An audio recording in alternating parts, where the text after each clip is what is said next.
Балчык акционерлык жамгыяты тарафынан чыгарылган газета журналларын бик яратып укыйм.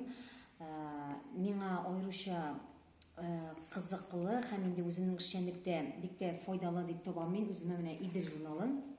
Яшьләр өчен дә бик кызыклы мәгълүматлар бик күп һәм инде мин үземдә электә ялкын журналларын укып килә идем. Менә хәзер инде яшүсмерләр белән эшләгәнлектән китапханәдә эшләгәч, Идел журналы да бик яшьләр арасында популяр, аның русча вариантында, татарча вариантында бик кызык, эчтәлекле һәм безнең эшчәнлектә ул бик тә кирәкле дип әйтим инде, кирәкле мәгълүматлар күп анда, сәхифәләре дә бик күп. Мин аны бик яратып укыйм.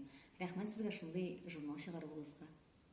Такими журналами, как «Казань» и «Татарстан», интересуются и читают их читатели взрослого поколения.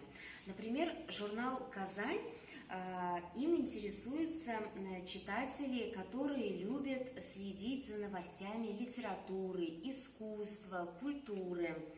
А журнал «Татарстан», несмотря на то, что он считается как общественно-политический журнал, в нем можно найти очень интересные статьи, которые не оставят равнодушными никого.